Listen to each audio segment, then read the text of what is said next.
All right, and we are joined by Paul Langford. Thanks for joining us, Paul.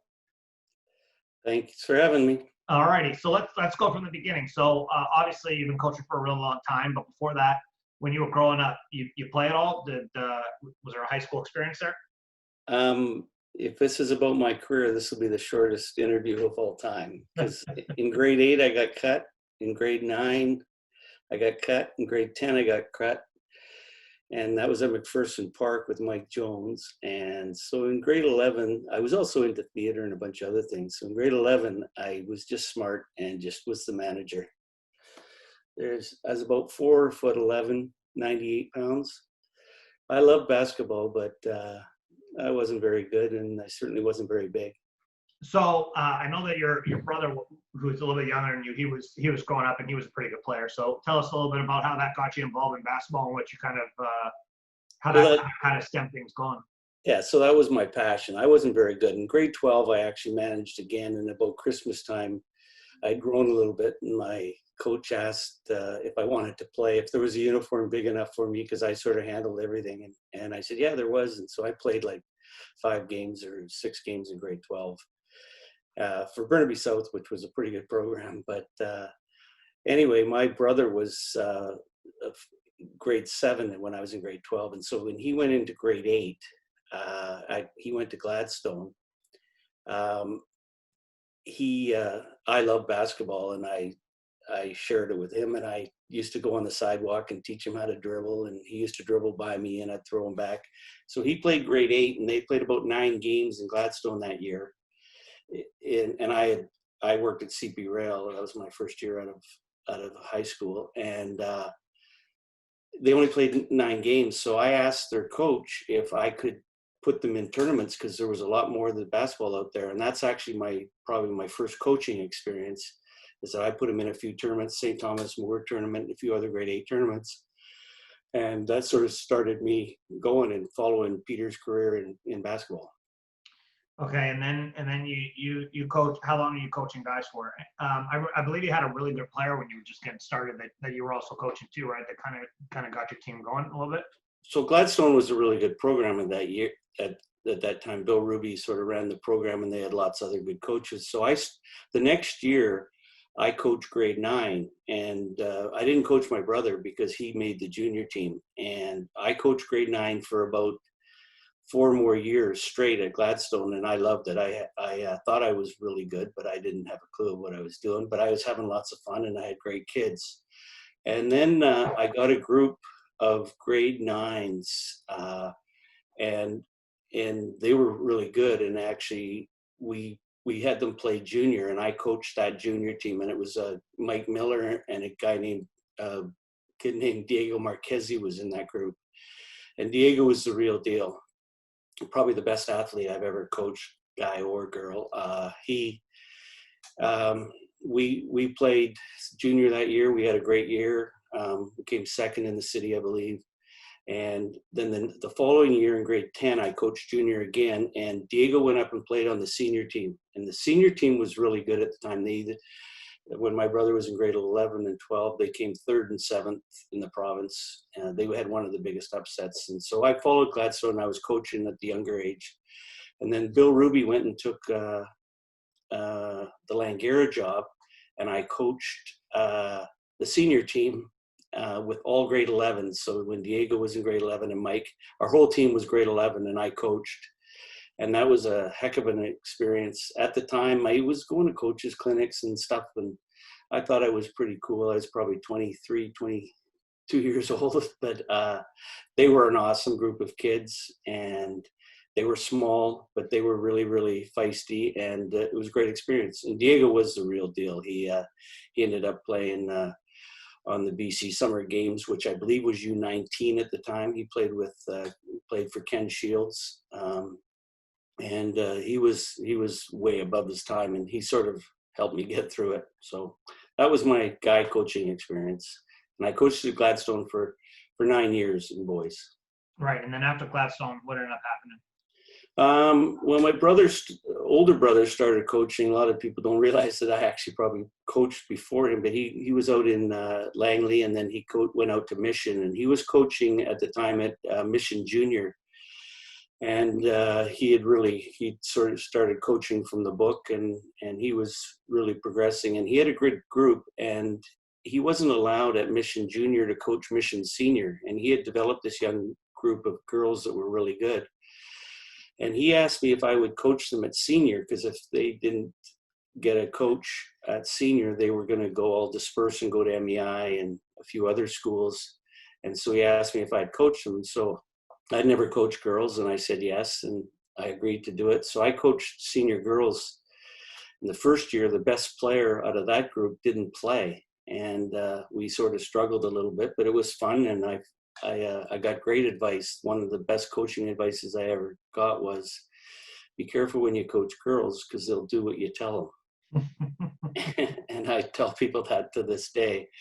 But it was crazy, because I would say, let's line up on that line, and I'd turn around and every girl was on that line. And it was quite a really good experience. In the second year, in their grade 12 year, they finished second in the Fraser Valley, and we played in the BCs, and it was a great experience. We lost to Kelowna in our first round game. Jackie Semenuk hit a shot and beat us, and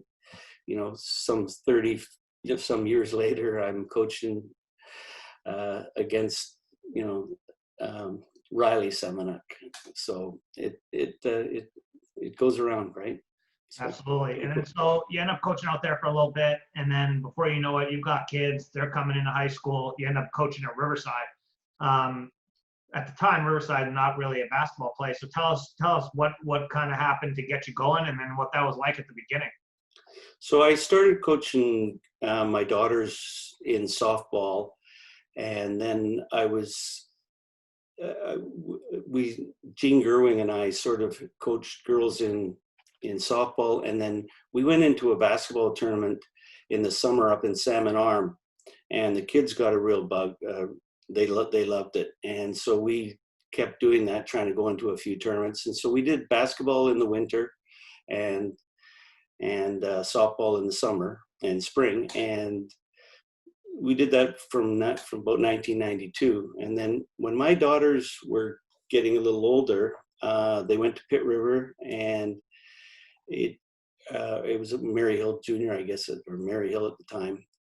It looked like Terry Fox was going to be the French immersion school, and then all of a sudden it got switched to Riverside. Well, Fox was a sports school, and I said to my wife, any chance that we pull them out of French immersion because it's going to Riverside? And that was about a 3-second conversation. And no, they're going to Riverside. And so anyway, they had coaches in place at Riverside.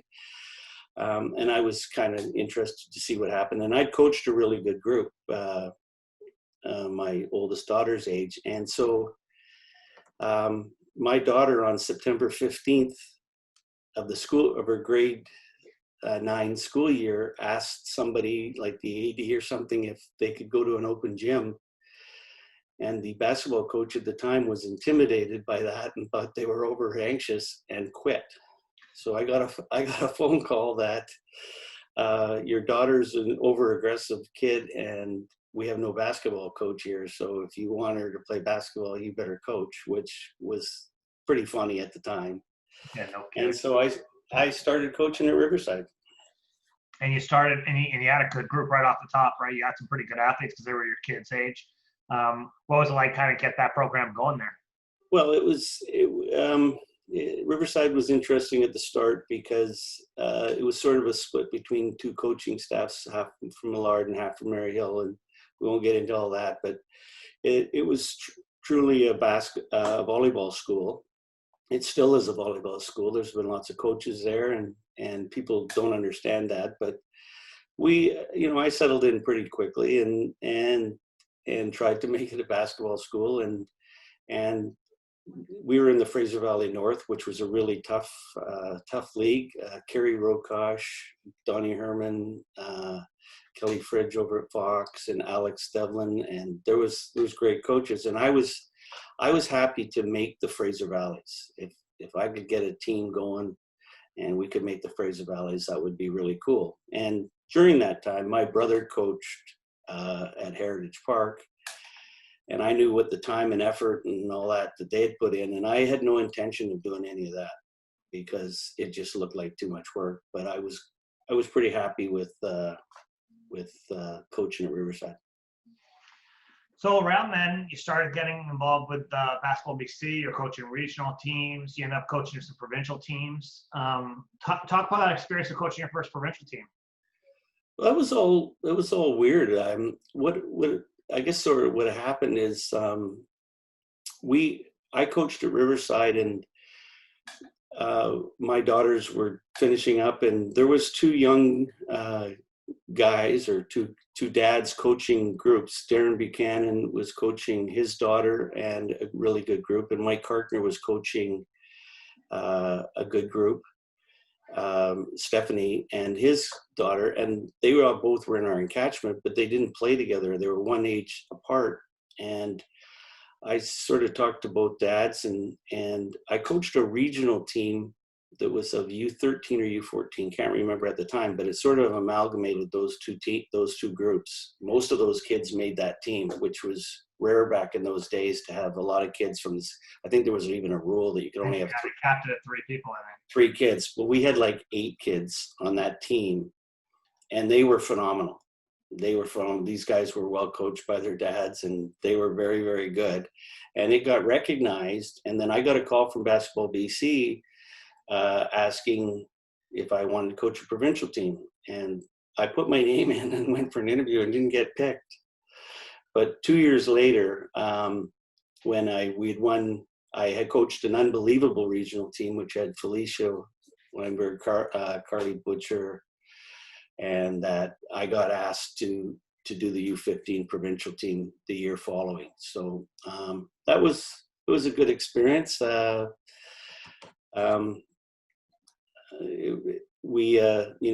think we came 3rd in nationals.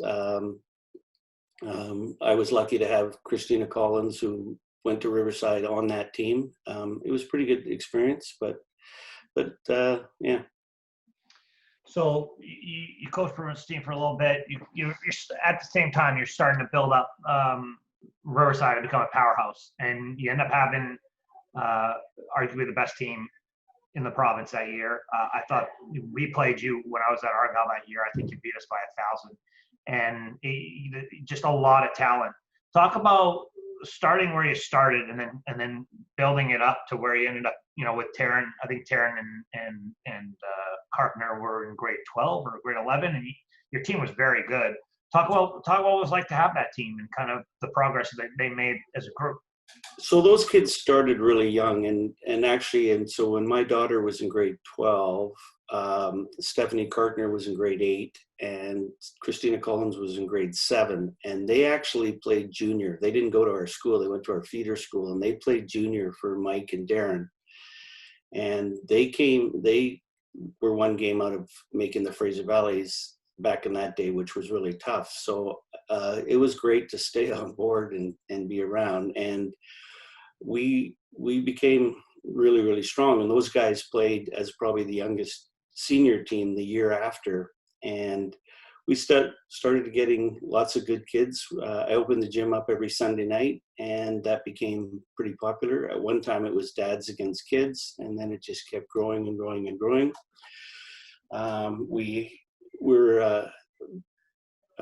kids just played a lot of hoops, and they had been well trained because both Mike and Darren had done a phenomenal job. And Mike had done a great job with all his kids, and so it was pretty easy to have a program if you had great coaching at a young age. And I think Mike's group was called something up the hill or something, but he had 3 daughters, and they were 3 awesome groups of kids coming through. So Sunday night became very, very popular. We had lots of good kids, and we had very good role models. Alyssa Flynn was my first really good player, and then followed by Courtney Gerwing. And so we had a lot of kids who wanted to be Courtney Gerwing. And then we had a lot of kids that wanted to be Steph Kartner and Christina Collins and all that. So it was pretty easy on that side, but we still didn't get all the greatest athletes, but we did all right. Yeah, that was always the funny thing is you always have really good teams, and then there was always like I'd come to the gym and there'd be like these 6'3" kids just walking around. I'm like, who the heck are these people? What the hell are they not doing on your team? Oh, they're volleyball kids. I'm like, oh, jeez. Anyway, so we ended up coaching provincial team together one year when you got picked to be the summer games coach, which is arguably at the time. It was the thing. Like if you could be the summer games coach when you go to Canada Games, that's a pretty big experience. And we had a very good group. We had a very good group, and people weren't really sure that we were probably the right people for that job. Talk a little bit about that team and what that experience was like. And actually, that year we made the national final, and that game was on TV. Talk about that whole experience. That was certainly a highlight. We could go into all the different stories of accommodations and a ton of other different things. But so that was a little bit of a fluke. I was the assistant coach the year before for Bruce, and Bruce had won the Canada Games twice in his career. He'd won, and Canada Games used to be U19, and so he had won it a couple times. And the committee, I think the Summer Games Committee, came back and tried to get Bruce to coach again. And so he was on a 2-year stint. And then, sorry about that. And so I was the assistant coach, and then Bruce got cancer in between the years, and Bruce recommended that I take over for him and be the head coach. And then I recommended that we get you as an assistant coach. And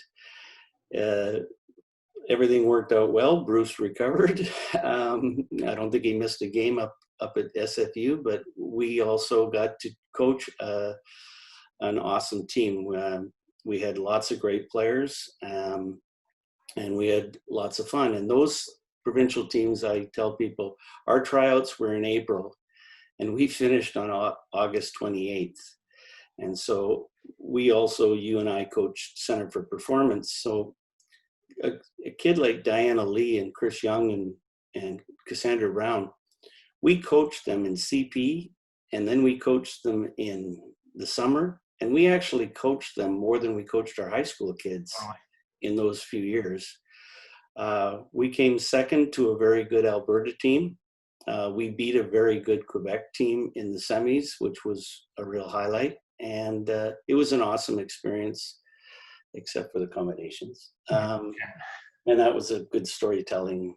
Well, what ended up happening was, I think we saw a whole bunch of things that were really cool and we thought were really good experiences. And then on top of it, we saw a bunch of things that we thought we could do better. And I think that kind of formulated what we ended up coming up with VK basketball, right? I mean, at the end of the day, we saw some things that we really liked, and we saw some things that could be improved on. And we kind of said, one day when we get some opportunity, let's do our own thing and do it pretty cool. And so we ended up doing VK, and we kind of combined all the things that we kind of thought, they could be good, and we kind of try to put them all together. And it's been an interesting ride for sure. So you coach that team, you go to the national final, that's fun. You come back to high school. That is one of the things that we don't really talk about very often is, CP. When I stopped coaching CP, I had been there for a long time, and you had quit a couple of years earlier, and you had been there for a long time. But what we had was, at the time, it was a lot of the top high school coaches were all coaching at Center Performance, and we had probably the 30, 40 best players in the province there, and it was like everybody was there. And so it was kind of a cool experience to be a part of it, but the days were so long, and that kind of turned us into no more 4-hour, 5-hour practices, no big training camps where you never leave the gym and you feel like you're going to die because you've been there the whole day. So we kind of put that all together. Now, you go back to coaching at Riverside, and you've had a whole bunch of teams. What do you think, if you were to give Paul Langford some advice when he was just getting started in coaching, what would you tell him? What are some of the things you would give a guy, give him a little bump, a little head start on the things he was working on? Well, I think coaching at all ages, I'm probably one of the only one of the only coaches that has coached every level. I've coached grade 8 boys, grade 9 boys, senior boys, grade 8 girls, grade 9 girls, junior and senior. One of the things that you need to find out how you learn. And I found out after I was 50 that I had dyslexia. And so reading when I was young was out of the question. As I mentioned, when I graduated, I worked for the railway right after. And I didn't know how to learn. And I didn't know what was best for me. And reading was literally out of the question. I couldn't do it. So my recommendation would be, first of all, find out how you can learn. Is it by visual? Is it by listening? Is it by seeing? And I would get help. I'd get lots and lots of help.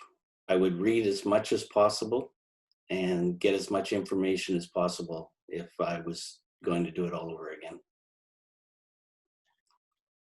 So over your time, you've also done you've gone to a lot of coaching clinics and stuff. And so let's pick somebody out. Who did you think was the best coaching clinic that you ever went to, and who'd you kind of look up to? What was that like? Well, I have gone to lots of different, and I think you just get a little piece of each one. I remember, like, when I was young, I went to Ken Shields, and if you went and tried to do something that Ken Shields did, you'd scare your kids a little bit, and then you'd go see somebody else.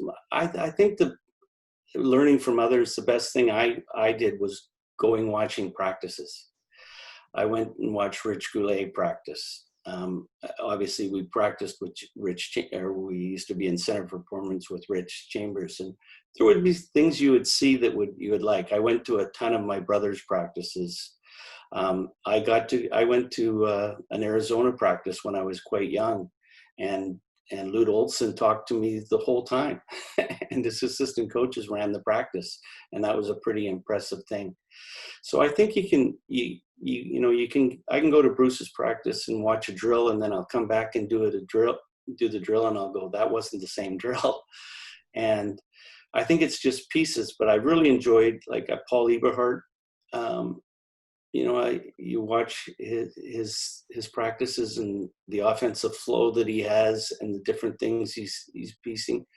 Now, you can't imitate those guys. You just need to get a few pieces and then be yourself when you get back. I've seen practices by tons of different people and coaches that aren't that well known, but I'll steal a piece of what they do and see if it works and really enjoy it. But the best thing is getting in and practicing and trying a drill and then coming back and tweaking it and making it fit for your kids. Yeah, absolutely. Looking forward now, you see the landscape is constantly changing. What has it been like for you as a coach, having to adjust? Like, one of the things with coaching is, even me at my age, I'm only 35, but I looked back at when I was, 17 coaching, and I'm like, that guy didn't know what he was doing, but he did some things really well. And now I'm not really doing those things that guy did well, but I'm doing some other things way better. And so what are some of the things that have kind of, like, during this downtime, have you actually had the opportunity to kind of open your eyes and say, I'm ready to try something else? Or, what has this Zoom age kind of been okay for you? What are your thoughts on some of that stuff? I think I'm a little zoomed out. I've watched too much Zoom stuff and practice and drills. But I think one of the most important things of my reflection of this time is you think back of the kids that really love the game. And, there are some kids you had to sort of talk into playing the game. And, going forward, you just want to coach the kids that want to, like, we have a really neat group at Riverside right now. Like, and I wonder all the time why they're any good. Like, last year when they played junior, they were just a bunch of kids that went into the gym and they loved playing. And, we had a big powerhouse over at Terry Fox, great junior team. Well, our kids competed against them every time. And there's no big names there. They're just a bunch of kids who love to play basketball. So my thing is, like, feed the ones that really love it. Yeah. And you've got some kids that just really, really love it. And I think I know I spent way too much time on trying to get this kid or this kid involved or that kid and I think you just need to pay attention to the ones that really love it and guide them as best you can. Awesome. Well, thanks for joining us today, Paul. Very exciting. Hopefully we can get on the court at some point here and we'll go from there. Thanks a lot. Thanks for having me.